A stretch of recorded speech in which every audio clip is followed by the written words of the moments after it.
talking today with Edwin Heiden of St. Joseph, Michigan, and the interviewer is James Smither of the Grand Valley State University Veterans History Project. Now, can you start us off with some background on yourself, and to begin with, where and when were you born? Okay, I was born in Benton Harbor, Michigan, at the Mercy Hospital in March of 1947. And I was born in Benton Harbor, but I was raised in St. Joe because the St. Joe Lakeland Hospital, which is now is called Memorial Hospital, wasn't that built yet. So born and raised in St. Joe. Now, what did your family do for a living when you were growing up? My mother was a homemaker. She stayed home, took care of us kids. And my father worked for the Whirlpool Corporation. And he was a tool and die maker. And he worked for Whirlpool for 44 years until he retired. Okay. And did you graduate from high school? Yes, I did. Graduated from St. Joe High School in 1965. Okay. Then what did you do after you graduated? After I graduated, I went to work for the Whirlpool Corporation, where my father worked. Whirlpool had a program where any children of employees that were planning on going to college could earn some money during the summertime. They would put on a couple extra shifts.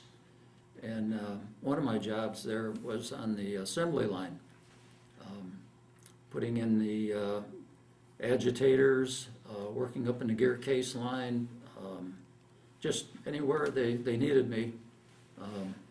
So I worked the summer there and debated whether I wanted to go to college or not. It wasn't really my priority. I was out of high school and I wanted to see more or less what the world looked like, to make sure the world wasn't exactly flat. And a good friend of mine, Jerry Ballard, I grew up with him ever since we were kids. And we went to elementary school together right on up through high school. He quit high school, I think, in 1964 from St. Joe, and he was kind of this adventurous type of gentleman, and he enlisted into the Marine Corps. The Vietnam War was getting a little bit more attention into the newspapers, and I guess he wanted to see what Vietnam looked like. So he went there with the Marines, and they did an amphibious landing at Chu Lai. And he came back in, I believe it was February of 66. 66, yeah. And he got up with me and went downtown, had a couple of beers at a local bar, and I was asking him what he did, and he told me, and he asked me what I was going to do.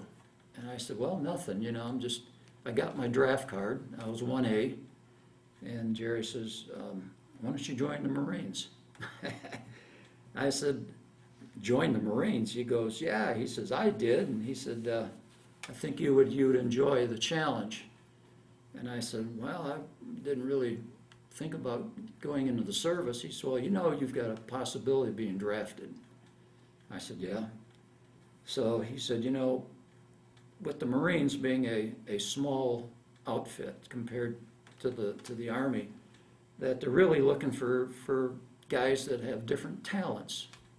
And he said, what you do when you go to boot camp, they sit you down and they give you an IQ test. And they throw all different kinds of questions at you, and I happen to score fairly high in mechanics. And he said, if you could get a really good job, So I said, yeah, went ahead and joined, and sure enough, my MOS was motor transport and motor transport mechanic. Okay. Now, at the point when you decided to go and enlist, what was your family's response to that? Well, my dad wasn't against it, but he told me, he said, once you start something, you should finish it. Mm-hmm. And he said, going into the service, there's no, once you commit to a contract, you're not getting out of it. He said, I won't let you get out of it. So we talked it over, and I was kind of bullheaded. He said, you know, you should give it some more thought. I said, no, this is what I want to do. So Jerry took me down there to the recruiters, and I signed up. Okay. Now, did the recruiter give you much of a sales pitch or offer anything, or did he just give you the forms? Well, not much. You know, the Marines were taking a lot of people, and I don't think they were really too picky. You know, if you could pass the physical, and you got the mental toughness, they'll take you. And they were really looking for physical disabilities, Mm-hmm. which I had none. It gave me a spiel, you know, the regular, you know, recruiter, but Jerry did all the talking. Yeah. And it was funny about that too, that after I signed the papers, the recruiter said, well, your buddy will be really happy because you just got him 5 days more leave. So I told Jerry, I says, is this why? He goes, no, he said, you'll thank me later. And I sure did. Okay. So you sign up. So when do you actually, did you have a physical already, or is that next, or how does the process work now? Well, I went down and I signed up in February Mhm. with Jerry. And then I had to go to Detroit, to the AFES building for a physical. All the Army, Navy, everybody went there. Mm-hmm. And it was just a long line of guys going in there, taking physicals, checking to see if you had any physical disabilities, checked your eyes, your ears, you know, everything. Okay. How thorough or careful did they seem to be? Well, they didn't waste any time. You know, they ran you through pretty good. They checked your medical history, made sure you didn't have anything wrong with your feet or any heart problems or anything. But I was blessed with some good health, so it kind of whizzed me right on through. Okay. Did you notice anybody either having trouble or trying to find a way to beat the system and get out of it? Now, you know, yeah, people were talking about it. They said there was ways of doing it, but most of the guys that I went through didn't try. You know, I think they wanted to go in. I think they wanted to serve. Okay. And And then having done that, do they send you straight off to training, or do you go home again first? no, we went home, and then the Marines had to get a platoon together. And I think there was, when we finally got the call to get on the bus to go to Chicago to fly to California to MCRD, I think there's about 6 or 8 Marines that were on that bus, and the rest were Army. And Okay. So at that point, you go to Chicago. Do they just take you to the airport at that point? And yeah, they give you your orders, and they bus you right straight from Benton Harbor. You meet down at the recruiting office, and you go to Chicago, to O'Hare. Mhm. And then I was given a manila folder with everybody's orders in it. I guess I was the tallest one, so they said, you know, you're in charge. So we got in the plane and flew to California. okay, what kind of reception do you get when you land in San Diego? Well, that reception was okay. There was Marine personnel there, and they kind of herded you to the cattle car, you know, or the buses, and then that was a little short trip from San Diego to the Marine Corps Recruit Depot.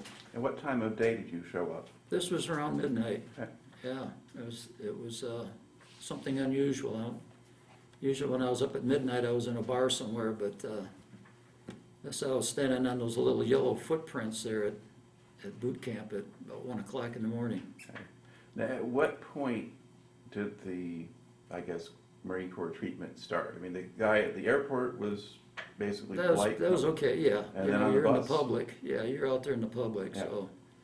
But when you went through the gate at MCRD, when you went through that gate, you knew your life will be changed, because it was fencing and Quonset huts. And when that bus door opened up and that drill instructor came on board, pardon my language, but all hell broke loose. And it was get up, get out, get up, get out, get on those yellow footprints and do it now. I used a little bit You better cleaned up the language than what it was, but yeah, we were scared to death. All All right. Had your friend warned you at all about how that was going to play out? Yeah, he said, just go with the flow, do what you're told, don't do anything smart alecky, and, what they tell you to do, you do it. Okay. So what do they do with you that first night? It's mostly shock and awe to your system. It's hurry up, do this, hurry up, do that, just, go, go, go, go, go. And they're calling you every name in the book, your maggots, and telling you that so you people want to be Marines. We'll find out real shortly how bad you want to be Marines, and you belong to me now, and we're going to tell you when to sleep, and when to wake up, and when to eat, when to shower, when to shave. We'll tell you everything you need to do. And I believe me, it was a shock. All right. And did they put you through a lot of processing that night, or did they at least wait till the next morning before they cut your hair and all that? Yeah, they run you around and got you settled down into your Quonset huts. They broke you up into squads, Mm-hmm. and mostly just a lot of harassment that day, that night. You didn't get much sleep. This is the breaking down.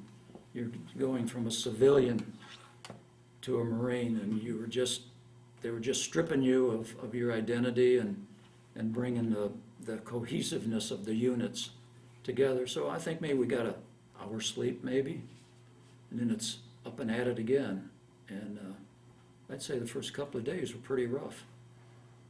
And they were just, I think the next day we did get our haircuts. They shaved your head, and then you received your uniforms and your underwear. You packed up all your civilian clothes in a box, and you put everything, and you shipped it home.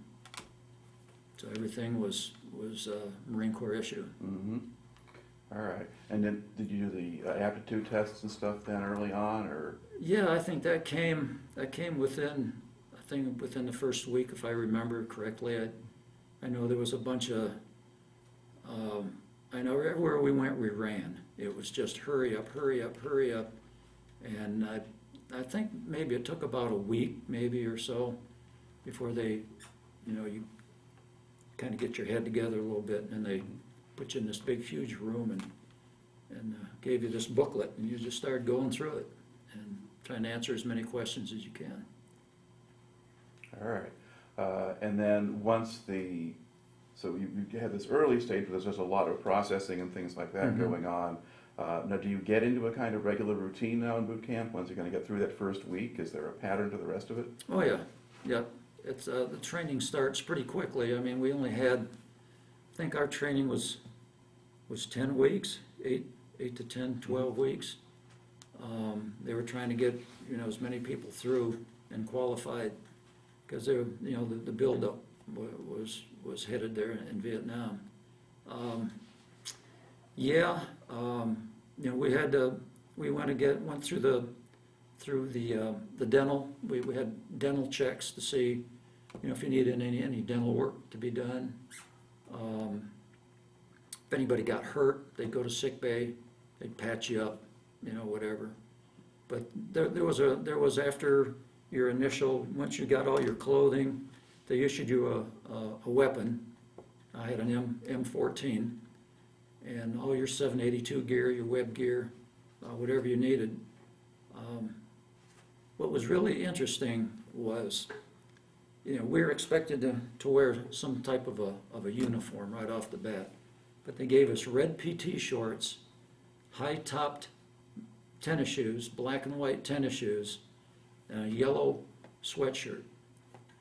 And I'm looking at all these drill instructors and these starched utilities, just, the epitome of a Marine, and we're running around looking like a bunch of 10-year-olds, Mm-hmm. Playing basketball. And we were like that. Was our PT gear. And we were issued just regular utilities, our work uniform, but we couldn't blouse our trousers. Everything was hanging down on the ground. You wanted to make sure your shirt was tucked in, and it was really a process of breaking you down from a civilian to a Marine. And they just kept on us like, if you want to be a Marine, you got to prove it. And we did PT every day. Every day. We had the obstacle course.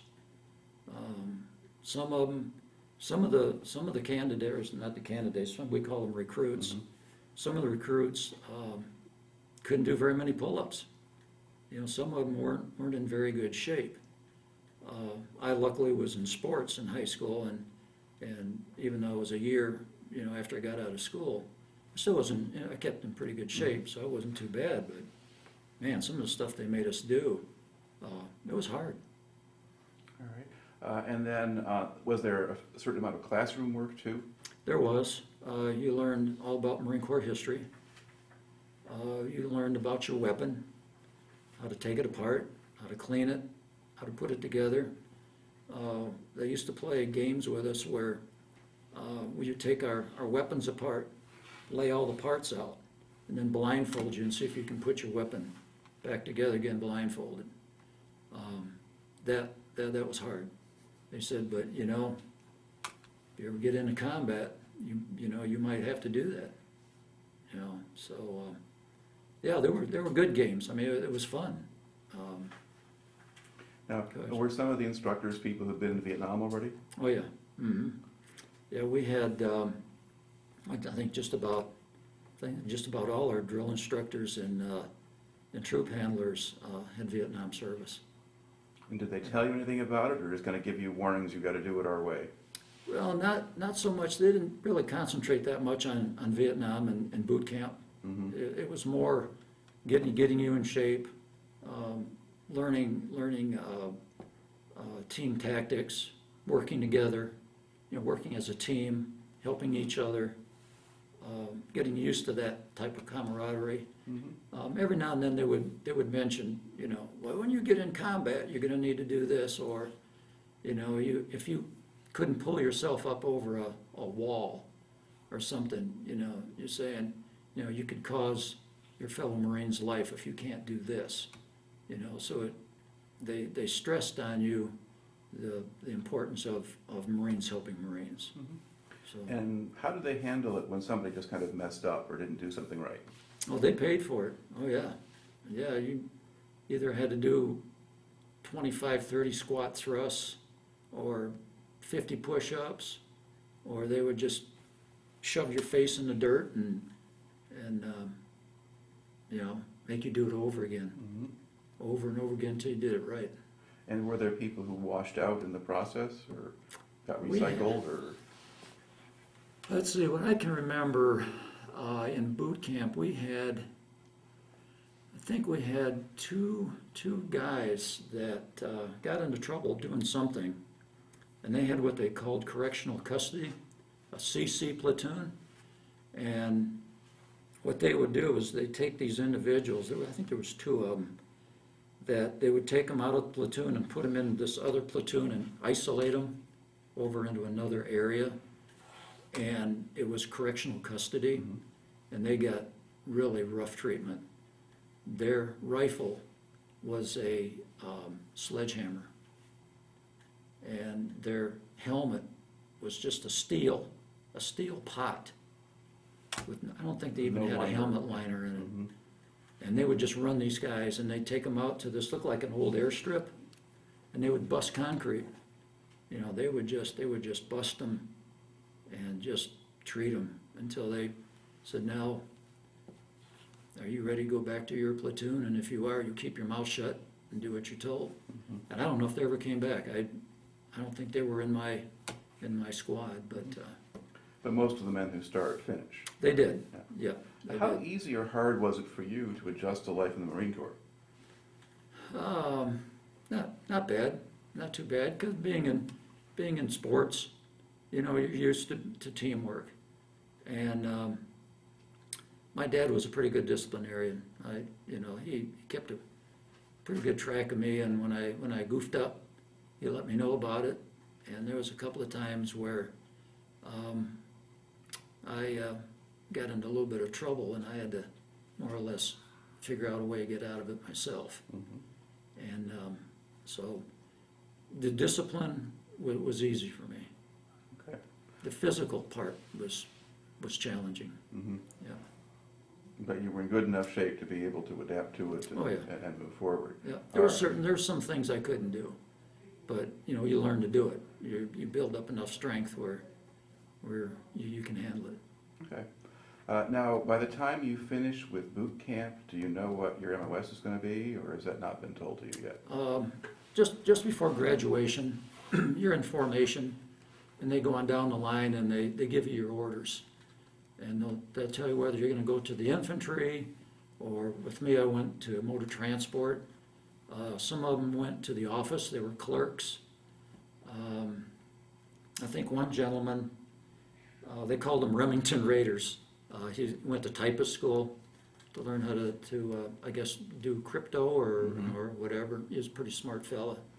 But yeah, we got our orders just before graduation. Okay. And so where do you go for your next stage of training?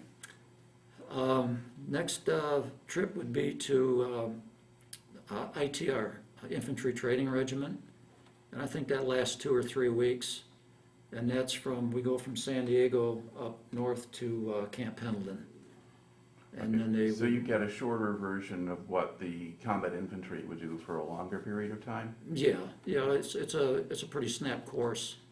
We use a lot of different weapons. We get to shoot the M60 machine gun, 3.5 rocket launcher, throw grenades, learn how to throw the proper way of throwing a grenade, combat tactics.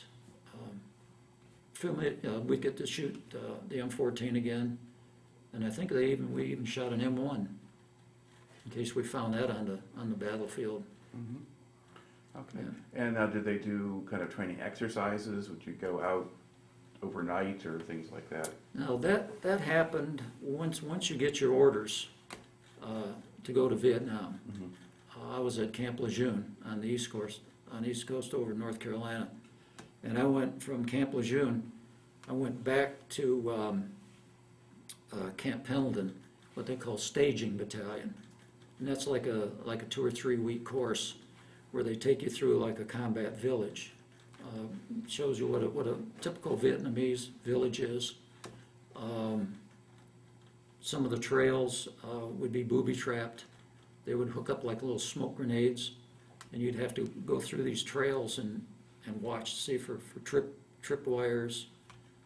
They showed us what a Malaysian gate looks like, where the enemy would hook these big bamboo spikes up into a tree, and somebody would trip a wire, and this thing would come right down the path and just, stick you.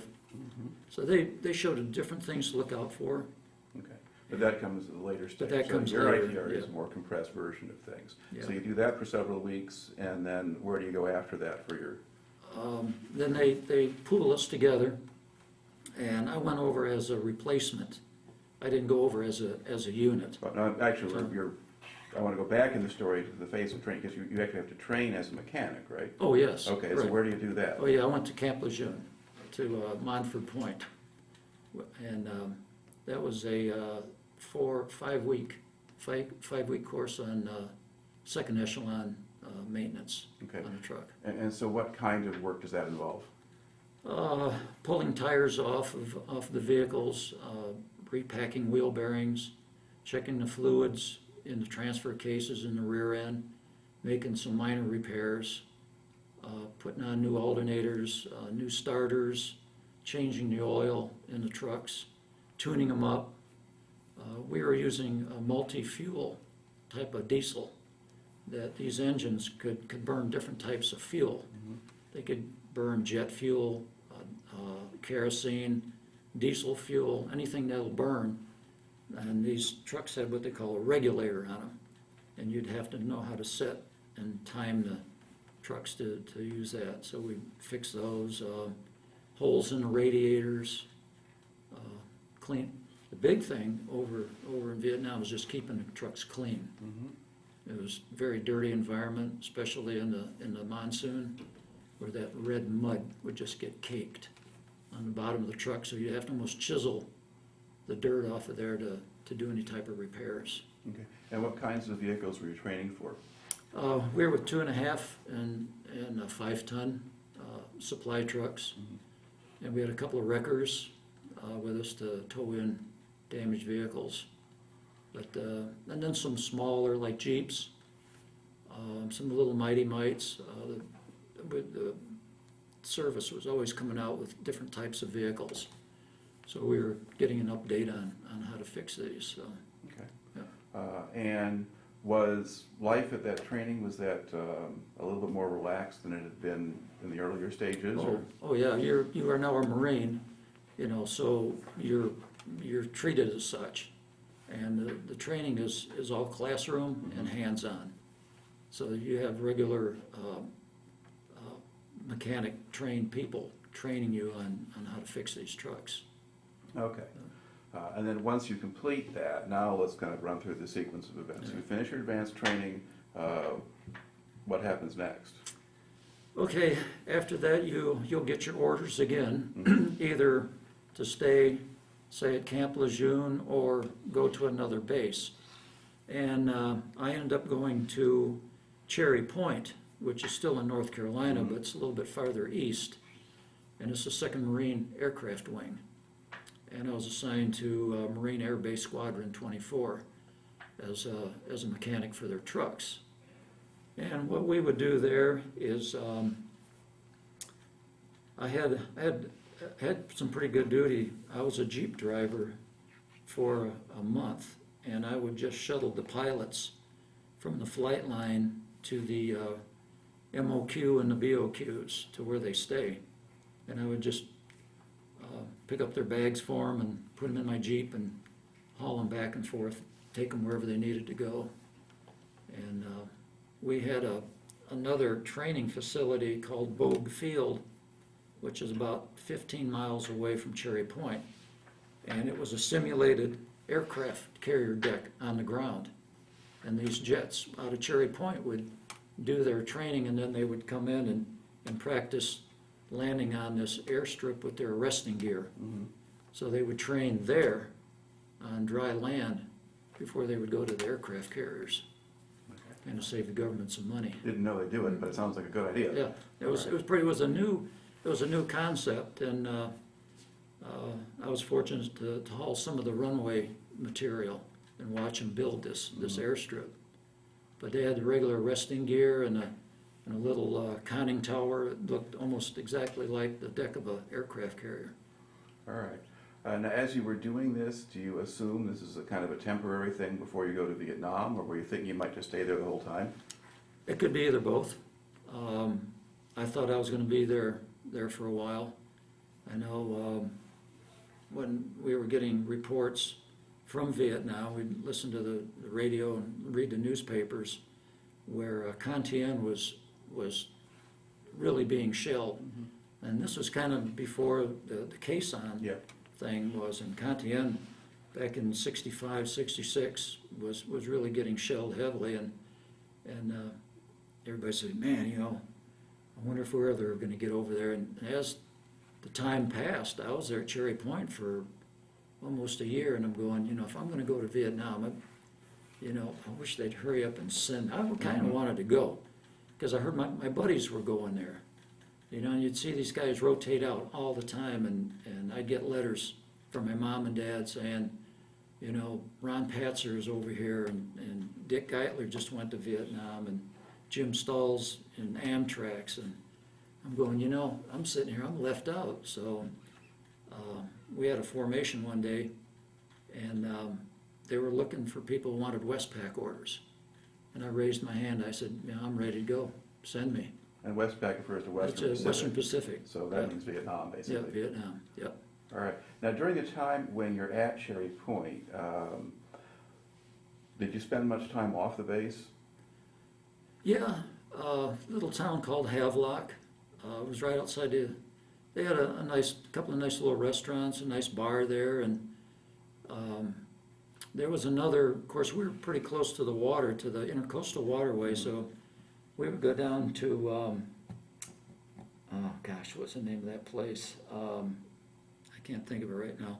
It's a little coastal Carolina town. Like Morehead City? Morehead City, exactly. Yeah, and they had little fishing tours. You get on a boat and pay a few dollars and you go deep sea fishing and just kind of hang out down there.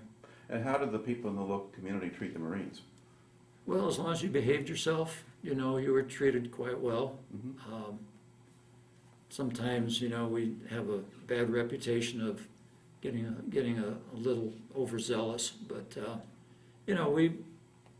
we were taught that you're a representative of your country, and you're a representative of the Marine Corps, and the way you act is a direct reflection on the rest of us. So I kept that in mind, and I didn't get into too much trouble. All right. And being there in the South, I mean, did you notice anything about how society was different? I mean, racial issues or things like that, or did that not really register with you? I got along with them pretty well. Mm-hmm. I think around a military base, the locals know that these, we're coming from a lot of different places.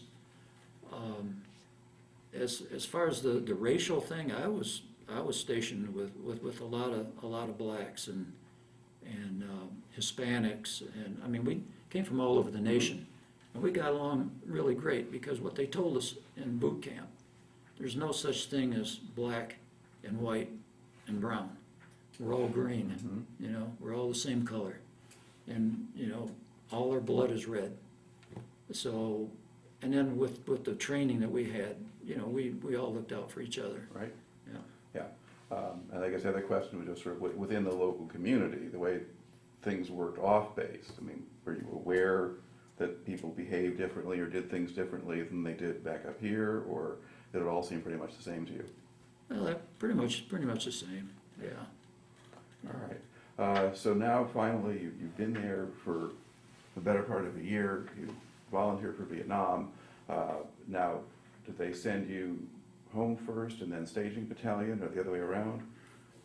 Yeah, when you get your orders to go to Westpac, you get a 20-day leave. Okay. Because you're going to be over there for 13 months, so you won't have any leave time. So yeah, I took the 20 days and saw my family and all my buddies, and yeah. Okay. Now during this time, I mean, you're getting opposition to the war building and that kind of thing at home. Were you noticing any of that, or was that mostly off your radar? It was pretty much off my radar. Being here in St. Joe, Benton Harbor, this community, they were so supportive. Mm-hmm. Like all of us were going in the military.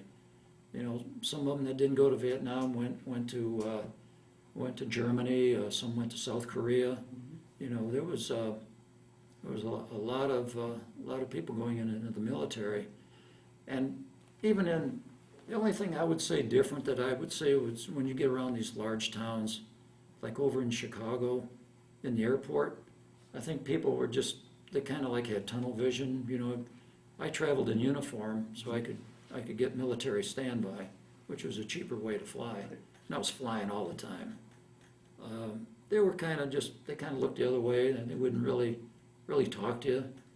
I don't know if they were afraid that what we might say or do, but it was kind of, you do your thing, I'll do mine type of deal. Yeah. So they keep their distance, but they're not openly hostile. No, I had no problems. All right. So you go home, and then you go back out to Camp Pendleton. You go through the Vietnam training. Yeah, the staging battalion. Yeah. And did they do an escape and evasion thing there, or did you not remember that? They do touch on that. You try to escape, and they show you how to do it. If you get caught out in the jungle, you might have to eat ants, you might have to eat berries, or catch a frog, and then they were telling me one guy says, yeah, they ripped the head off of a chicken and drank the blood out of the chicken's neck, but they didn't do that. They did a snake instead. Oh, okay. Yeah, so. All right, so you get a little bit of all that. How long did you spend with staging battalion, do you think? I think that was probably about 3 weeks, maybe. Okay. Yeah, a couple of weeks, 3 weeks. And then how did they get you to Vietnam? Fly. We'd go up to Travis Air Force Base. I think it was near San Francisco. And of course, everybody had their orders, so we all meet there at a certain time. And we got on, I think we flew, I think it was American Airlines, a commercial plane, which was kind of going, you know, I was looking for maybe a C-130 or some type of a military, but it was a civilian jet. And there was all different types of personnel on there. We were just replacements. And yeah, American stewardesses. I'm going. This will be probably the last time I see these folks for a while. Right. But Okay. and then we flew from Travis Air Force Base. We flew to Hawaii for a refuel. So we get off the plane for maybe 20 minutes, half hour, and there was a area where they kept us in. You could go to the bathroom. There was some snack machines there. I think I bought a Hershey bar or a couple of candy bars and a Coca-Cola. And then after the plane is refueled, get back on the plane again and right straight to Da Nang. All right. So you landed in Da Nang. What time of day did you arrive, do you think? Again, it was at night. Okay. Yep. And was anything going on, or was it quiet?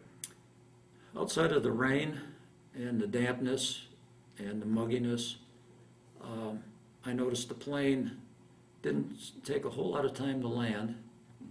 And the minute that ramp dropped, there were all these baggage handlers with these jeeps and trailers, and they were just throwing our sea bags, just pegging them.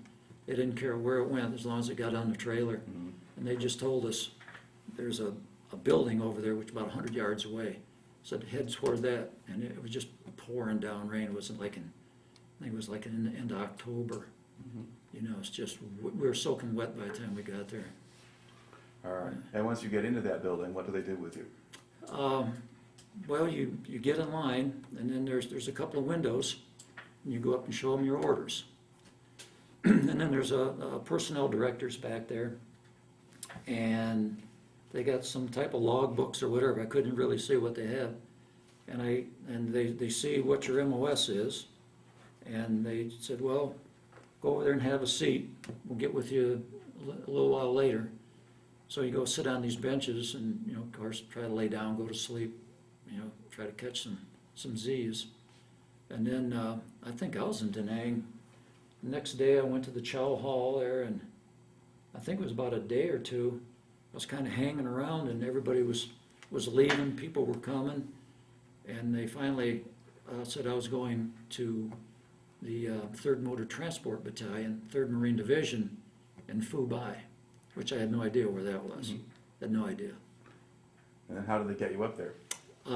Plane. I had to wait for what they call a MARLOG flight, which is a Marine Logistics, and they carry anything like mail, food, rations, whatever. And if there's a couple of seats left on the plane, you just jump on the plane with all these bags of mail and strap in, and they take off. And I noticed we did fly out over the South China Sea, over the water, and then they peel back in on land. And then we landed at the Marine base there in Phu Bai. Okay. And then what kind of reception do you get there? Well, you kind of look around trying to figure out where in the heck you're at. And then there's a regular building where the civilians can buy their tickets. This airfield, this military airfield, also serves as airport for the civilians. Okay. And there's a Marine in there, and then there's some Air Force fellas, and you show them your order saying, you know, I need to go to the 3rd Motor Transport Battalion. So there's a Jeep outside with a driver, and you throw your sea bags in the back, and I think it's maybe 10 minutes. You know, they take you through the barbed wire fences and down the roads, and they drop you off and say, here you are. So you just kind of wander around and find somebody that knows where you're supposed to go. All right. And then once you get assigned now, does there somebody, you get a particular unit or group that you're assigned to within the battalion? Yeah, I reported into our first sergeant and told him who I was and where I was going, and he said, well, you'll be with Charlie Company or C Company, 3rd Motor Transport Battalion. And he said, our motto is we're the home of the Rough Riders. He said, if you ever go on a convoy, you'll find out all about our name. And that's basically what I did was, first week or so, week and a half, you're just in that compound, and you get your tools and you sign for, just like stateside, got to sign for your rifle, your clips, your ammunition, your military gear, your 782 gear, your helmet, flak jacket, all the stuff you're going to need, and then you get your tools. And they show you where your motor pool section is, and you just kind of blend in, you know, and people show you what to do and what the schedule is. So. All right. And so initially, do you just do miscellaneous repair work? Okay. Yeah. And how were you treated by the guys in the particular group that you joined? You know, the new guys, they always get some static. You know, they just tell you stupid stuff to do, which, you know, like, well, you get to take care of the oil barrels of used oil. You know, you got to move them around and put them on pallets to ship them out, and that's usually a pretty nasty job. You know, some of the unpleasantries, you know, because I think I was a Lance Corporal when I went over there, so E3, you know, and most of the guys over there were more senior. Right. And I did a smart thing. I think it was pretty smart. I went to the dispatcher and I told him, I said, you know, do you guys need any truck drivers? Because this motor pool thing, you know, I bought a camera. I got a little Instamatic, a Kodak Instamatic, and I had a little film you just drop in there, and my mom says, why over there? Why don't you take some pictures? So I kept looking around. I said, you know, the way I'm going to get some pictures is to go on the road. And it just so happens that one of the drivers were going to rotate back to the States, and the guy said, yeah, we got some convoys coming up. I said, well, you know, put my name in the hat. You know, I want to go on a convoy. He said, okay, well, and the first one I went on, we went from Phu Bai down to Da Nang to pick up some equipment. And we took a bunch of old beat up axles and parts from trucks that were no good, and they usually send them back to the States and refurbish them. So we carried our junk down there, and then we would haul our tires and C rations or whatever we needed back. So this was in about the first part of November. Okay, so not too long after you got there then. Yeah. All right. Now, does truck driving become a regular duty for you, or do you still do repairs, or what happens now? Well, for the first 3 months, from October, November, December, up into January, I did a little bit of both, driving and some mechanic work, but I was doing more driving than mechanic. Okay. Aside from Da Nang, where else were you driving at that point? Well, we'd take some trips up north. We'd go to our next Marine base up there on Quang Tri, farther north, and then we'd go up to Dong Ha, either carrying some ammunition up there or C rations. There was another medical unit up there, Delta Med, in Dong Ha, which needed medical supplies. So whatever they needed, you know, we'd take up there. Okay. Now, at this stage, before the Tet Offensive starts, was this very dangerous duty, or was it quiet? You know, it was really quiet, and I came in contact with a few Marines that were in the infantry there at our base camp, and we'd sit around. We'd go to the enlisted men's club and have a couple of beers, and they'd be talking about what was going on. And back then, what they would do is they would run search and destroy missions, because the enemy was really dodging us. They, you know, I didn't know what was going on. I mean, the roads were wide open. We had air cover, you know, choppers flying over on our convoys. We carried our weapons and had them loaded, you know, ready for action. But it was really fairly quiet.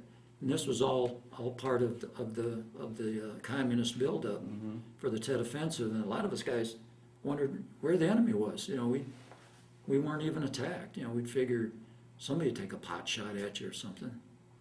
But it was quiet.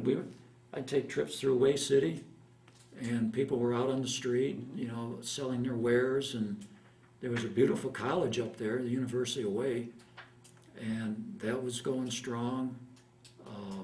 People were enjoying themselves. Little did we know what was coming up. All right. If the higher ups knew anything about it, the word didn't funnel down. I think they were aware of something going on, but they couldn't pinpoint it. Yeah, bits and pieces of things before it started, and then Saigon area, a few of them figured some things out. But there was also building up going on around Quezon, right? In January, at least, there was activity out there. Now, was that part of? Did you drive out that way, or did you not? The farthest I got over on Highway 9 would be over to Camp Carroll. A couple of us truck drivers, we were up and down high, and the call came in. They had a bunch of spent brass. They were those folks along Highway 9 were doing a lot of prep fire and a lot of probing fire, trying to see, you know, if they could hit any enemy anywhere. And they had quite a bit of brass canisters, so they had enough for 2 truckloads. And we drove over there off of Highway 9 and threw them on there, you know, as fast as we could. We didn't care what it looked like, you know, just get the junk on there and get out. But I think one of the reasons why we didn't drive trucks into Quezon is because they'd have to be unloaded with a forklift. And you'd have to get so many trucks up into that base that the way they were getting shelled, you know, we'd be sitting ducks. So what they ended up doing is dropping these pallets for Baco C-130s. Right. So Yeah. we wouldn't even run convoys over there. Yeah. Before things got ugly, trucks would go out there, but they'd mostly be bringing out probably personnel and things and Yeah, lighter, smaller sure. stuff. But Yeah. anyway, so it's not part of what you were doing at that point. Now, did you encounter any dangerous situations before the end of January? I wouldn't call it dangerous. I know I was in Hue City, probably maybe 2 days.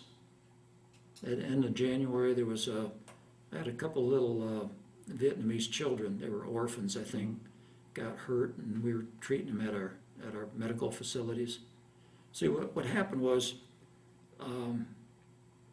I was transferred about the second week in January. I was transferred from 3rd Motor Transport Battalion to the 3rd Medical Battalion, which was it's on the same base, but only I was working in the 3rd Med motor pool. So we had ambulances there. We had 2.5 ton, 5 ton supply trucks, and I had the opportunity to take these 2 little kids with it in an ambulance into Hue City. And there was an orphanage there that, best I can remember, was near there was a Catholic church. And then this orphanage, I think, was run by Catholic nuns, and I think they were French. I think there was a French woman. And I know some little kid, they had mostly scrapes and cuts on their legs. So I was there, I was probably in Hue City maybe 2 days before it got attacked. But nothing out of the ordinary, just not much. All right. Now, what happens when the Tet Offensive starts, and what do you remember about that beginning? Okay, that was January 31st. I noticed that during the Tet, which is the Lunar New Year, we had an ARVN Army boot camp right outside of Phu Bai. And that's where the army, the South Vietnamese army trained their troops. And they were starting to leave. They were leaving and going, I guess they're going down to Da Nang or some of the small villages up and down the coast. And they were leaving like it was going to be like holiday. Yeah. And there was like a stream of people just pulling out away.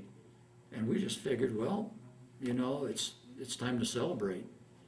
And we found out that when they were leaving, you know, the communist forces were moving in and taking up their positions. So we were told there at the Medical Battalion just to stand by. When Hue City got hit really bad, they were bringing in choppers full of wounded Marines, and what we did at the Med Battalion was we took them off the choppers and put them on stretchers and took them into the triage and tried to get them in there and save them. And is this the point when you decided you were really in a war, or had that already sunk? This brought it. Well, you know, our base was shelled periodically. You know, they would try to hit the airstrip, so it was no big deal. You know, maybe once every week and a half or something, we'd have 5 or 6 rounds land way over on the other side of the base near the chopper pads. You know, nothing really.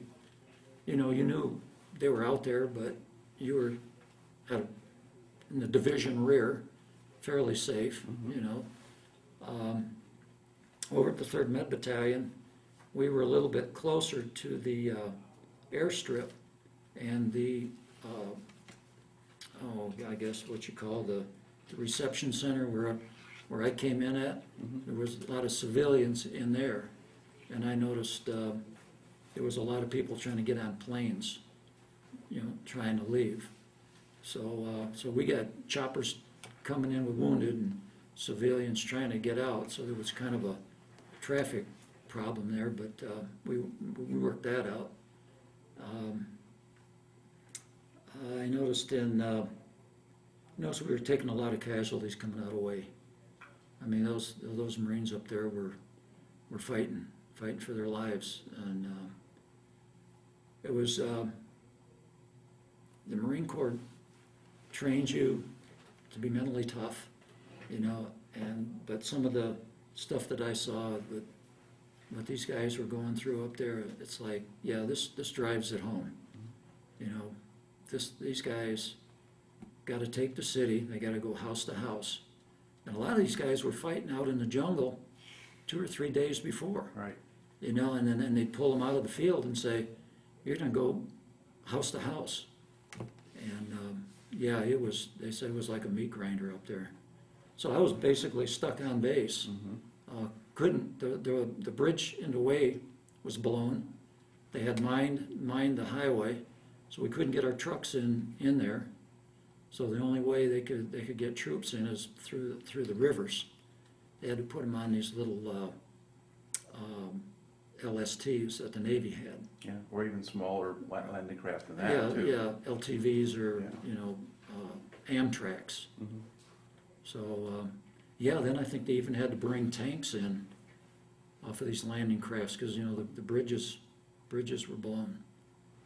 So during the Tet Offensive until right on through March, I was handling the wounded and helping out in Gray's registration. You know, identifying bodies, and a real tragedy that happened over there is our 3rd Marine Division commander was killed. Major General Bruno Hockmuth. His chopper went down outside of Hue City. And all 4, I think there was 4 crew members on there, all of them died, and they had their bodies back into Gray's registration, and that was a horrible sight. They were burnt beyond recognition, and all we could do is throw a tarp over them, you know, because we were just lining the bodies up, and actually the surgeons were actually outside of the triage, more or less saying, you know, who's going to make it, who isn't. We had a lot of walking wounded with just gunshot wounds that were being treated right out into the parking lot. Yeah. And that went on for a period of weeks? That went right on through March, Yeah, so about 2 months then. the whole January, February, March. And then right around March 28th, well, my birthday was March 26th. So I turned 21 in Vietnam, and that wasn't a very good birthday present there, but, yeah. Then, Now, did things return to some level of normalcy after that, or at least? not really. That kind of changed the whole modus of operandi out there, you know. It was, you didn't really know who to trust. You know, you don't know how many people in Hue City helped the Viet Cong and the NVA. You know, I think they were being terrorized. You know, guns pointed to their heads if you say anything. You know, we're going to wipe out your whole family type of thing. And I noticed they did find some mass graves north of Hue City. I don't know how many. They said there was. I didn't get a chance to go up there, but it was mostly Vietnamese civilians. Right. So the Vietnamese army took care of those bodies. But see, the Vietnamese had their own hospital, but a lot of times they didn't have the facilities that we had. So we were taking in a lot of Vietnamese casualties too. And yeah, Hue City was demolished. I think one general said, "It's a shame that we have to destroy a city to save it." But yeah, that beautiful city, I went through it in April. I was on an advance party. We were moving up into Quang Tri to move the 3rd Medical Battalion on up. The 3rd Marine Division was moving up, and I think 1st Cav, 101st Airborne was coming in to give us some help up there. And that was in April. And I went through Hue, and the devastation was just unbelievable. The Citadel was completely destroyed. University of Hue, all the windows, doors, all blown out. All the major buildings had damage. It was a mess. It was a mess. Okay, and so then from there, you moved north, you moved up to Quang Tri. Moved up in Quang Tri. All right. And then how was life and business there similar or different to what you had before? Well, that was altogether different because we had no hardback hooches. We were living in tents. So we were putting up what they call the tent city. And we had 4 or 5 2.5 ton supply trucks, and we had a bunch of Vietnamese women working for us, and we paid them for their labor. And what they would do is fill our sandbags. And I mean, I wish I had $1 for every sandbag I handled in the 13 months I was in Nam. I'd be a rich man by now. But we'd go down to the sand pits. I guess the engineers would bring in sand, you know, from the coastal areas, dump it in a big pile, and these women had little shovels. And we had 2 types of sandbags. First of all, we had the old style canvas, which tended not to last very long in a real damp type of atmosphere, and they got wet, and they would rot, and they would split, and all the sand would, you know, it was a constant. It's like painting the Mackinac Bridge, you know, as soon as you get painted one side, you turn around and start, you know, and you come back. So then we got a new shipment of sandbags in that were supposed to be really good, and they were made out of nylon. Well, the trouble of it is that when you put this powdery sand inside of a nylon bag, it would also, over a period of time, leak. You know, you hit it with a bayonet, or you stick a rifle on it, or you hit it, or you run into it. It wasn't much better than so we had a combination of nylon and canvas bags, and that was interesting in itself, trying to match those 2 up to build blast walls. But yeah, it was altogether different because we were on a sea ration diet, and we'd work from sun up to sundown, just putting up tents, and then get them all in a row, and then build your bunkers between them, and then, because see, in Quang Tri, the water table was so high, you couldn't dig down to get a bunker because you'd run into water. So everything is built above ground. And so the tents were vulnerable to your mortar and rocket attacks. But if a rocket would come in and hit one tent, it would destroy that tent, but the shrapnel wouldn't go through and hit the other one. So we put blast walls between each tent, all four sides. And then we'd set up a maze, so where if a rocket would hit somewhere in a compound, you know, you would have some type of protection in there, which we did hit. We got hit 2 or 3 times. Okay. Now, in the meantime, are you running a hospital at the same time? No, we were just, later on we did, but mainly Dong Ha, which was 25 miles to the north of us, and then Phu Bai, which was probably another, I guess that was 50, 60 miles to the south. They were handling the casualties while we were building the, because we had to have carpenters come in, you know, and build the hospitals, and the Navy would send their technicians in. They had what they call must units that were big round bladders, and they would blow them up with air. They'd have doors on them. So then you put your cots inside there as your surgical tent.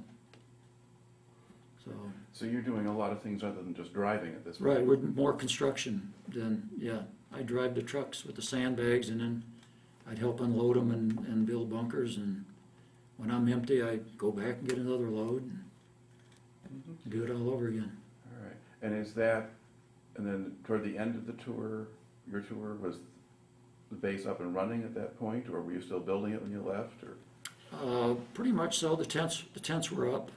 We had what they called a Butler building was built, a big steel metal building for our supplies, for their medical supplies. The hospital was up and running. We were taking casualties. We had a CH-46 come in.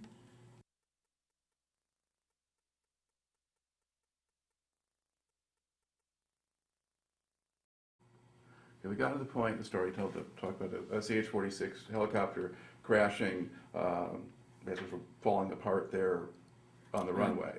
That's kind of as far as it goes. Well, the 46 came in and landed. It actually landed, but it was a rough landing, and it was shot up pretty bad. So they were in a hot LZ coming in, and once we got all the casualties off of the chopper, of course, got the engine shut down, props quit flying around. We happened to look at the blades, and the blades had big chunks missing out of the blades. And one of the guys from one of the chopper squadrons came over to look at it to see if they could fly it or move it out. He said, "I don't know how they got the chopper here to begin with." He said, "Who was flying the thing?" And I said, "I don't know, because we were over there building the sandbags, you know, 300 yards away, and this chopper just started coming down." And he said, "You know, we can't fly this thing out of here." He said, "Those props, even if it would lift it up, they would fly apart and kill somebody." So they ended up taking the props off, the blades, and got a dolly and a truck, and had to tow it out. It wouldn't fly. Okay. But how that chopper pilot, you know, Some of those guys are pretty good. they're good. Yeah. They're good. You had also seen an accident involving a larger transport plane coming in a little bit Right. earlier when you were building that strip at Quang Tri. Right. I got up in Quang Tri probably around the first second week of April, and this was we had another what they call a mini Tet was in May, where the communists tried to do the same thing, tried to overtake some of the major cities, not quite on the scale that it was before, but they were trying to wreak havoc. And I noticed planes coming and going all the time, and our base camp where we were setting up these tents was parallel to Highway 1 that ran right straight through our base. And then on the other side of Highway 1 to the east is our flight line, flight strip, and then the helicopter squadrons were on the other side. So Quang Tri was still a pretty good sized base, maybe about the half size of Phu Bai. And I noticed this C-130 coming in, and it was kind of wobbling, and it was coming in from the north, landing to the south, and something just didn't look right. So I always carried my camera with me, and I told my buddy, I think his name was Brad Nicky. I said, Brad, look at that C-130 coming in. He said, yeah. He said, that thing's coming in awful low, isn't it? I said, yeah. Well, about that time, we heard a big pop or a bang, and a bunch of dust and dirt came out from underneath the C-130. It was a silver one. And that thing hit and bounced, and we noticed the wing, it dipped to one side. I think it dipped to the left side, and the wing hit the runway, and the thing started skidding. And then this wing we saw come up over the top of the canopy as it skidded on down the runway.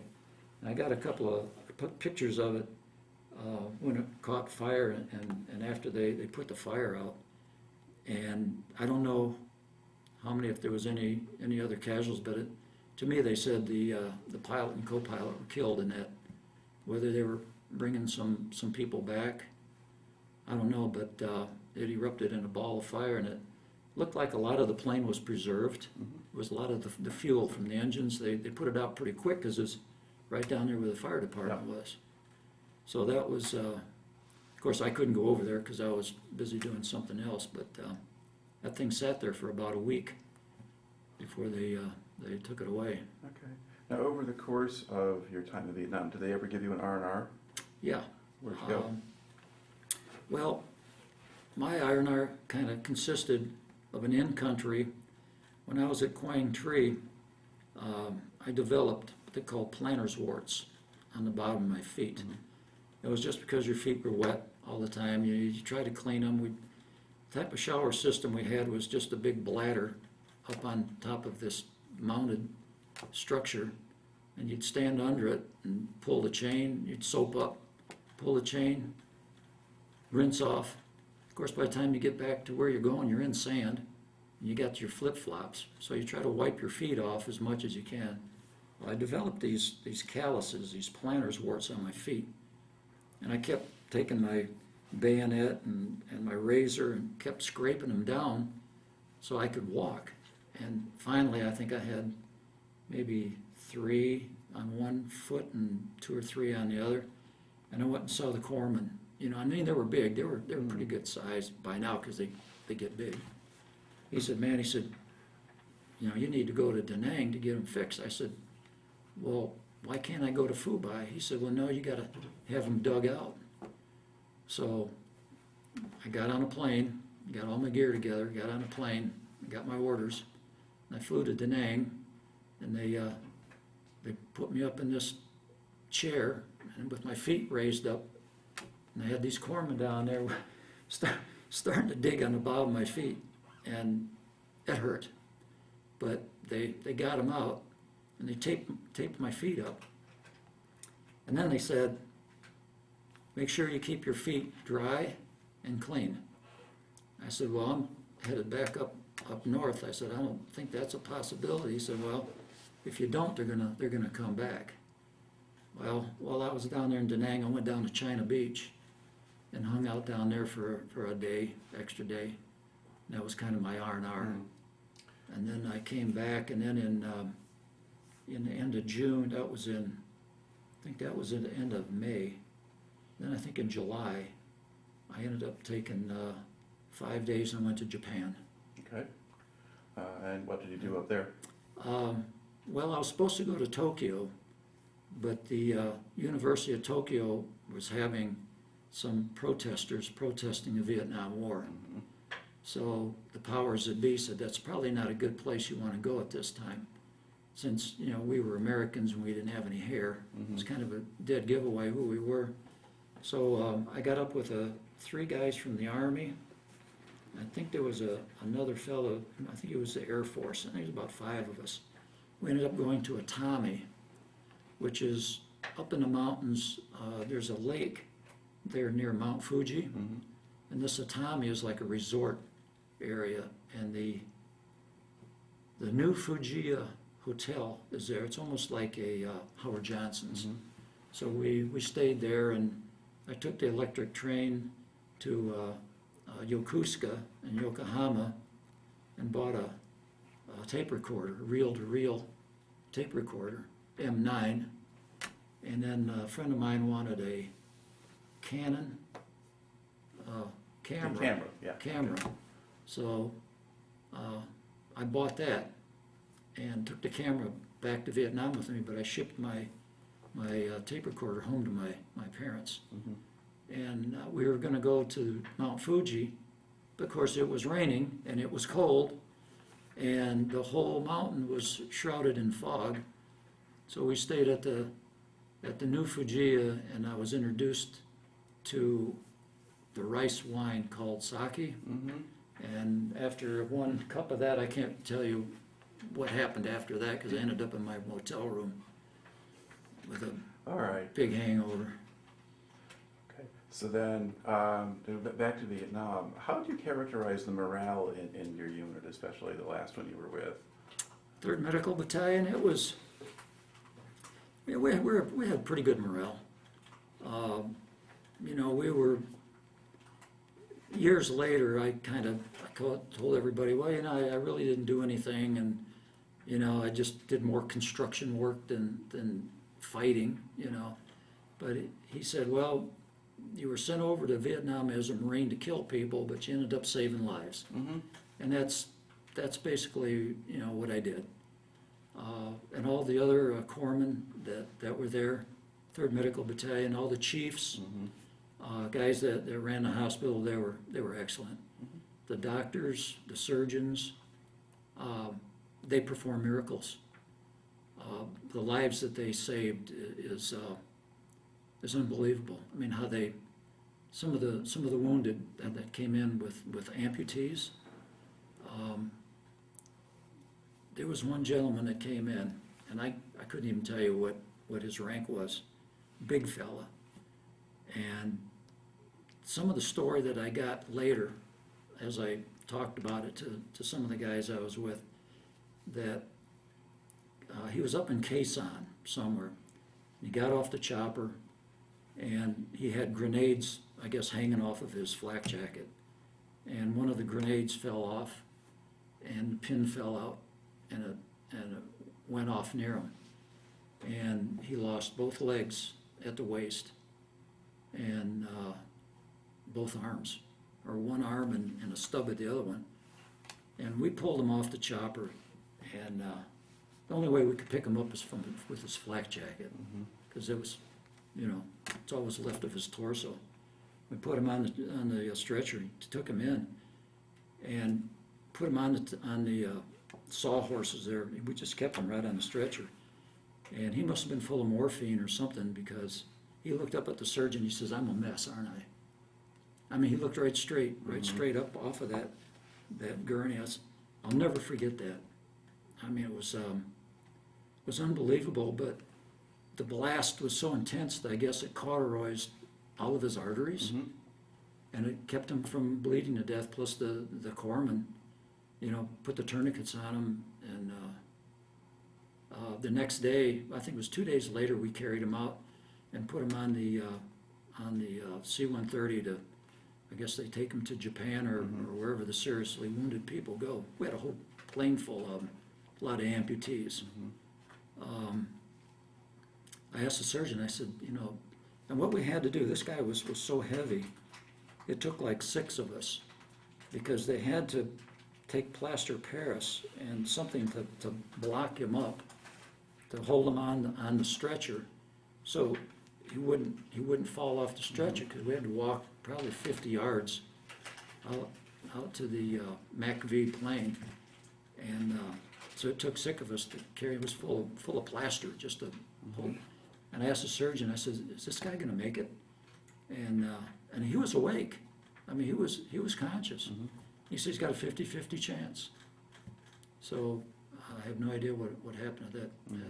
But a lot of them were like that. A lot of the amputees, you know, feet blown off, and yeah. Now, on the bases you were at, whether it's Phu Bai or at Quang Tri, were there issues with drug use or things like that, or did you notice much of that at all? Back when I was there, the drug use wasn't that heavy. I'm sure some were using it. Our units, we didn't. I mean, we stayed so busy. Yeah. You know, we got 2 beers a night, whether they're warm or not, it didn't matter. You know, and we went to the clubs, and we could hang out and listen to music, write letters home. A lot of the free time we got, we wrote letters. That was the only way you can communicate. So. And did you get much coming back to you from home? Oh yeah. I got letters from friends, and mainly from my mom and dad and sister. Yeah. A different kind of question. What was your impression of the South Vietnamese people that you encountered? Like I said, I dealt with a lot of the females, because most of the teenagers and young men were in the Army. We communicated pretty good, hand signals, you know, they could speak a little bit of English, and I learned a little Vietnamese, but they would smile a lot, you know, and we would wave and do crazy hand signals, you know, and they would laugh, and but it was just, it was they were so poor. I mean, they had absolutely nothing. I know we were building some schools up around Hue City, trying to repair some of the buildings that were damaged. I know I hauled quite a few bags of cement to different construction places there in Hue City. This was before Tet. Some of the cement had eroded away, or, you know, tanks would drive over something, you know, knock down a building, or, you know, ruin somebody's property, and we'd, you know, try to go over there and fix it. But just cardboard shacks, you know, they would just scrounge anything that we throw away. They would pick up and use. I know I bought a pair of shower shoes. We called them Ho Chi Minh's, and they were made out of truck tires. And I had them for a long, long time. I kept them as souvenirs. And they were very ingenious on how you take scrap and make something out of them. That was what a lot of the Viet Cong were wearing, and that kind of thing. Yeah. All right. Are there other particular things that stand out in your memory about the time that you spent in Vietnam? Well, on a lighter note, there were 5 of us from the St. Joe High School that joined the Marine Corps at different times and went to boot camp at different times, but ended up in Vietnam at the same time. And there were 3 of us from the class of '65 and 2 from the class of '66. And we were real good friends in high school growing up. And the way we communicated was, before I went to Vietnam, my parents got to know a good friend of mine, Ron Patzer, and his family. So I would write to my parents saying where I was at Phu Bai. And then they would call Ron's mom and dad and say, hey, Ed Heiden's over here at Phu Bai. Where's Ron? Do you know where Ron's at? I said, well, Ron's in Dang Ha. Said, you know, what unit is he with? Well, they couldn't say that. So my mom would write back, you know, hey, Ron Patzer's in Dang Ha. So if there was a truck convoy going that way, I'd see if I could get that run, and then I'd go up there and I would see him. And then Dick Geitler, class of '66, he was in 81 millimeter mortars, and he was at Con Thien, and he got wounded. So he came back down to Da Nang to get fixed up, and then from Da Nang he went to Phu Bai. Well, I told my mom that, you know, I know Dick Geitler, so my mom would call the Geitler family, and then so we all had connections, and I ended up seeing all my buddies in Vietnam, which was kind of unique. Mm-hmm. The only one I saw a little bit of him, I didn't get a chance to talk to him, was Jim Stahl. He was with Amtrak's, and he was in the Quaviet River quite a bit. Yeah, Jim lost two crews out of his Amtrak's. They were sitting ducks in the river. Mm-hmm. RPGs would get him, but he survived, and all of us made it back. Dick Krieger was in supply at Phu Bai just before I left to go to Quang Tri, so I got to see him too. All right. So, All right. Now, as you get to the end of your tour, are you ready to go back or go home? That is. I thought about it. You know, I thought about extending, you know, for another tour of duty. I don't know. I guess from what I saw at the Medical Battalion and kind of what was going on, I said, you know, I don't think I'll extend. I could have picked up sergeant Mm-hmm. and, you know, stayed another 6-8 months, I guess, or I could have gone out my enlistment. But I said, no, I was ready to go home. Okay. And then what's the process for getting you back to the States? Well, basically the same way I got there. I got my orders. I went to the company office, cut my orders to go to Da Nang, and waited for a flight out, you know, to go to, let's say I went from Da Nang, but flew into, I went to Okinawa. Mm-hmm. And then in Okinawa, I had to get my shot card caught up. I was missing some shots. So I think I got 7 shots over a period of 2 days, which was really, really interesting. And these would be shots to get you ready to go to Vietnam, right? Yeah, well, yeah, that was, well, going to Vietnam, they gave us a type of a coagulant. I call it a gamma globin shot. I don't know what it was. Gamma globulin, I think. Yeah, but they give it to you in the hip. Mm-hmm. And they told us, I said, you know, when you get this shot, don't go sit down under a tree somewhere. You got to walk around and rub your butt, you know, to get that, because it's cold. That serum is out of the refrigerator. So you see a bunch of guys walking all over the area, rubbing their backside, and I tell you, it still hurt though. You know, you get a big lump in there, but that sucker hurt when they gave you that one. But the other ones, they give you with either a needle or they give the air gun, the air gun shot. So going back, I had to go through and get my shot card. Had another minor physical, make sure I didn't have any crud or anything, you know, any disease I'm carrying back. Stayed there, Okinawa, maybe a couple, 3 days, and then flew out of there back to, I guess I went back into San Francisco. I didn't fly into LA because I think they were socked in with smog or something, so we got into San Francisco, and there was another fellow with me. I think he was with the 1st Marine Division out of Chu Lai or something. He was rotating back at the same time. So we got over to San Francisco and went in and hit the bar there at the airport. Had a couple of drinks, and an old fella came by and sat down. This was 11 o'clock at night, midnight. And he sat down and started talking to us, and he ended up buying us a couple of drinks. So we waited for our flight all night long. I think we just kind of dozed in the airport there, and then I got a flight from San Francisco nonstop to Chicago.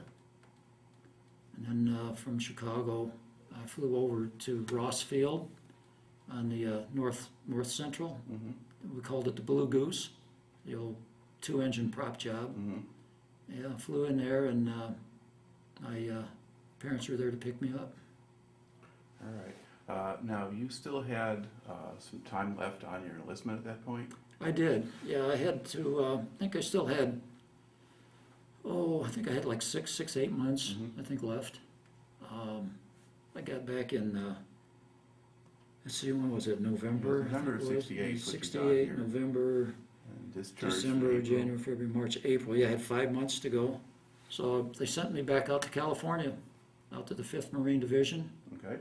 And I was in the motor pool, and I was teaching Marines how to drive a truck. So I did that. Very little mechanic work. Mm-hmm. And showed them how to drive in a convoy, how to keep your distance. And then, matter of fact, they gave us I think I got a 30-day early out. I think I wasn't supposed to get out till May. Mm-hmm. And May 30th, I think I was going to get out, but they let me out 30 days early. So I told them I was going to go back to college. Right. And is that what you did next? I did, yeah. Where'd you go to school?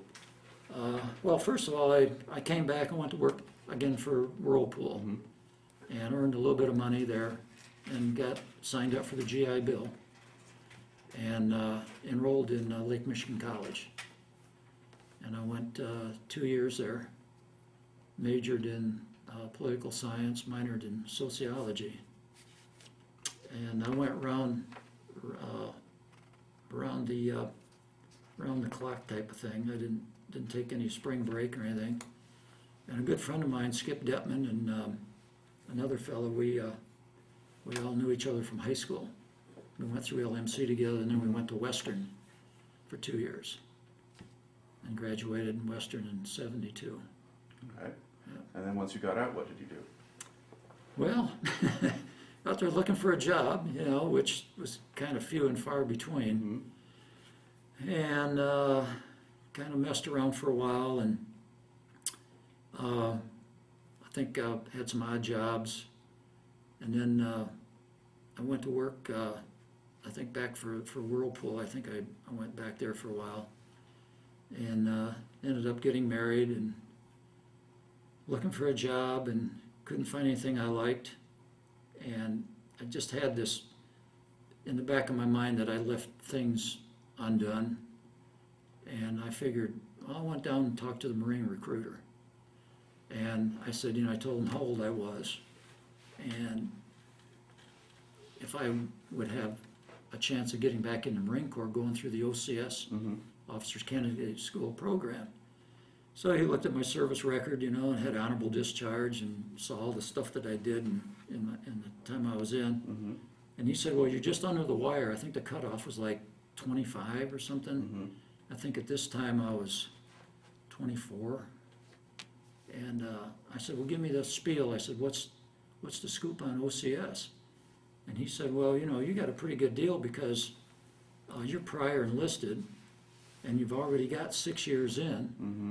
So you'll be given the rank as sergeant for pay purposes. You won't have the rank, Mm-hmm. but you'll be a sergeant E5 over 6, which is X amount of money. I can't remember. It was, I don't know, $1,200 or whatever it was.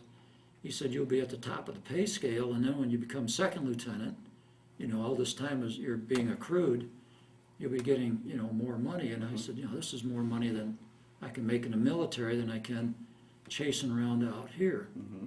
So I went and talked it over with my wife, and she was a little supportive. I don't know if she really wanted to move out to Quantico, Virginia, but she had a pretty good job with Whirlpool.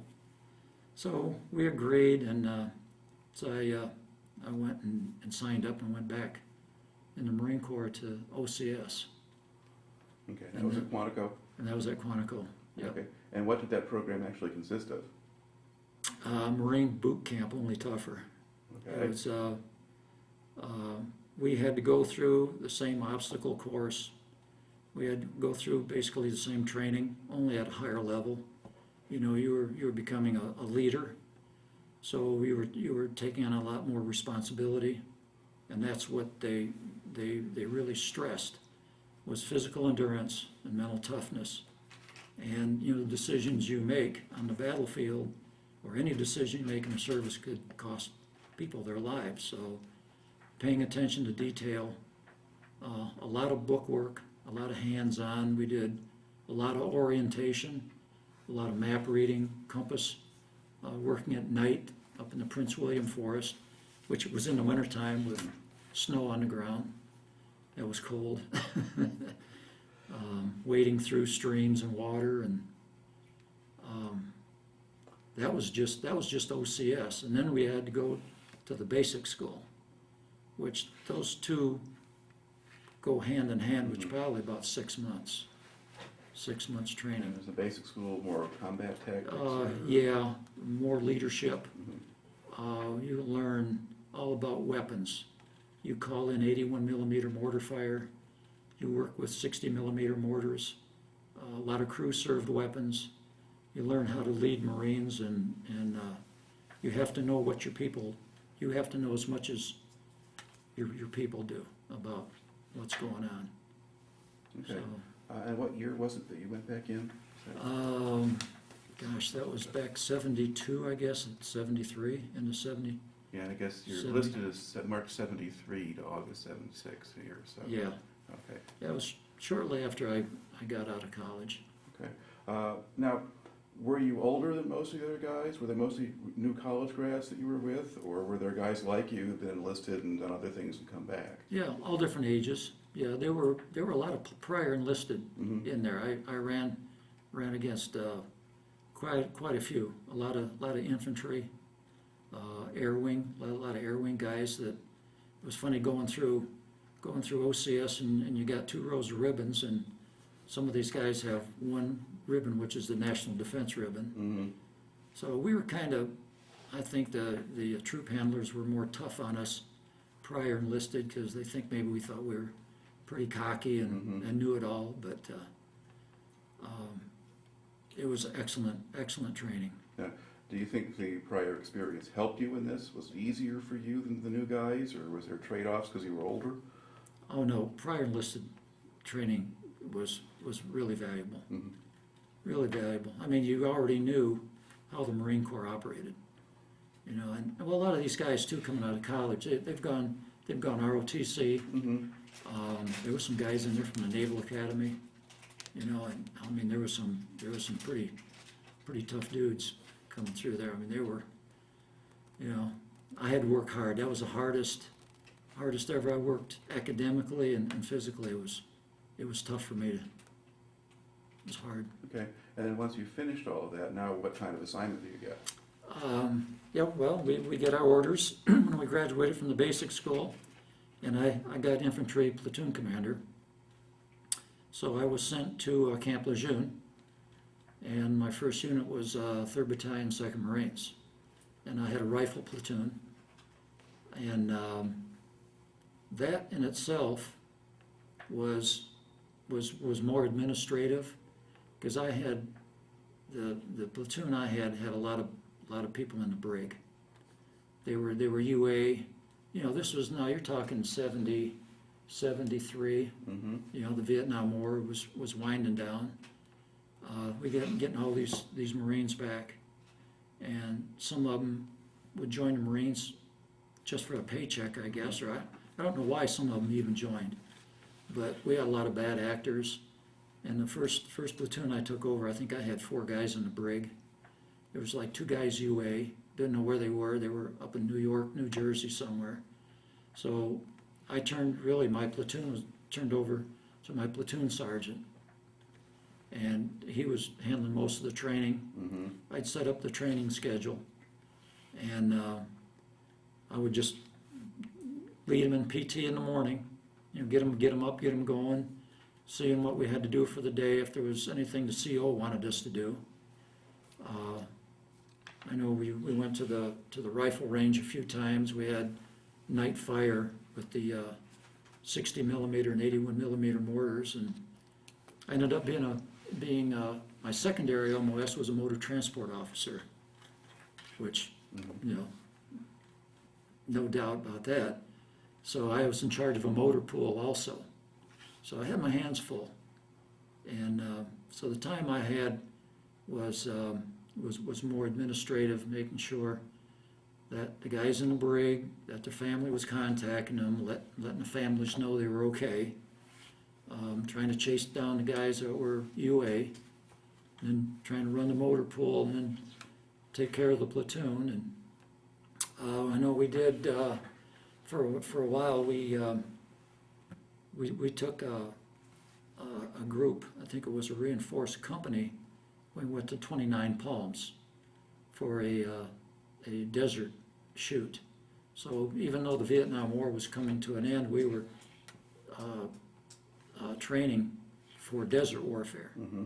So that's what our transition was. So we went to 29 Palms, and I was range safety officer out there for the 106s.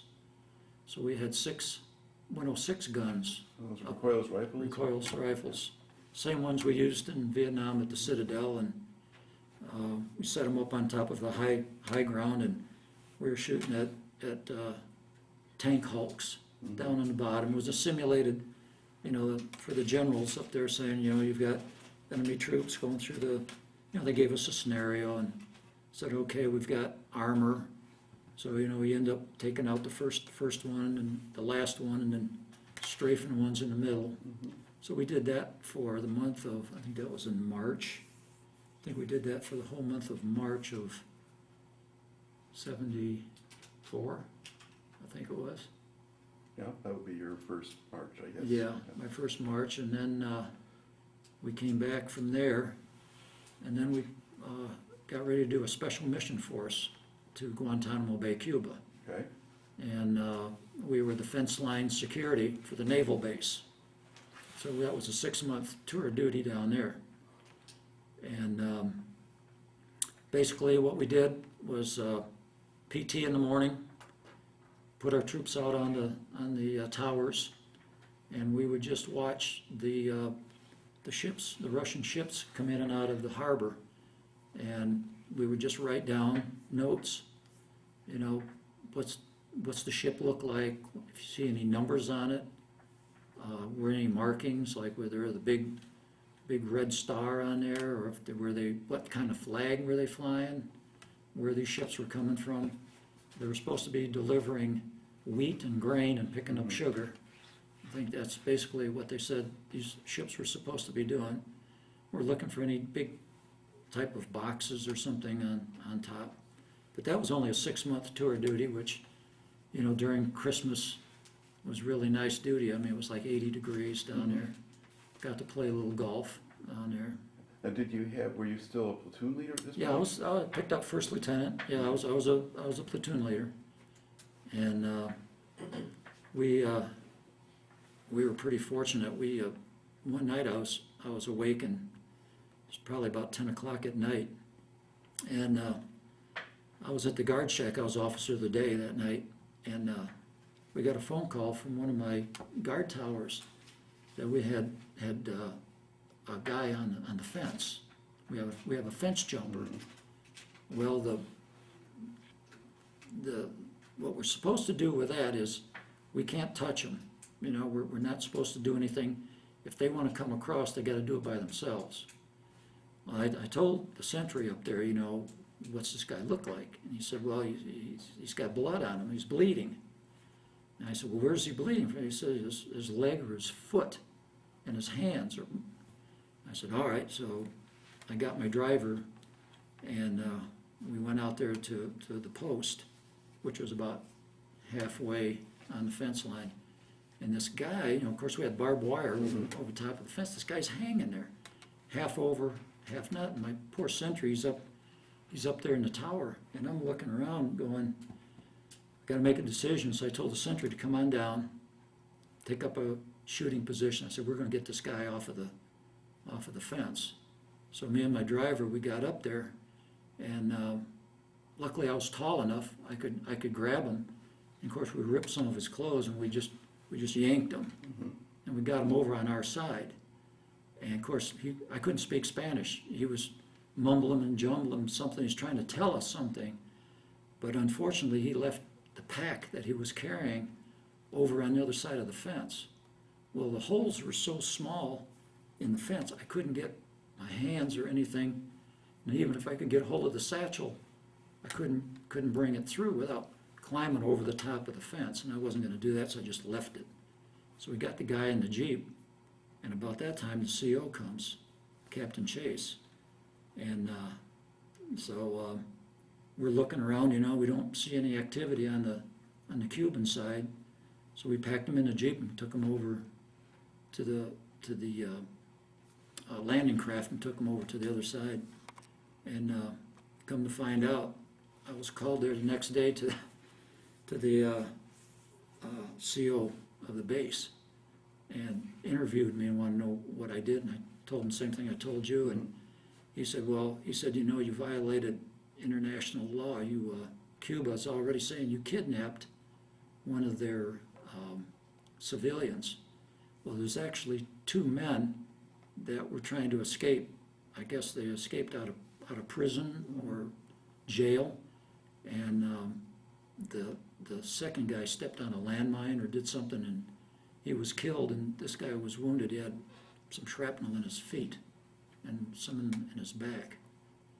And so I got kind of a reprimand on that, which probably let a couple of slaps on the hand and said, don't do that again. He said, we'll take care of it.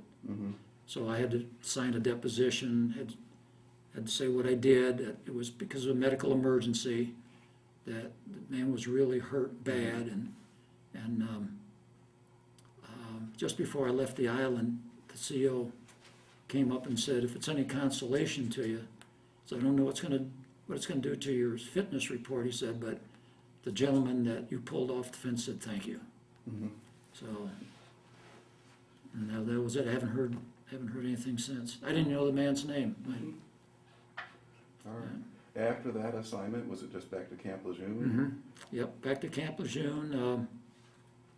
I transferred over to a different battalion, 3rd Battalion, 3rd Marines, I believe I went to. Same base, just a different locale.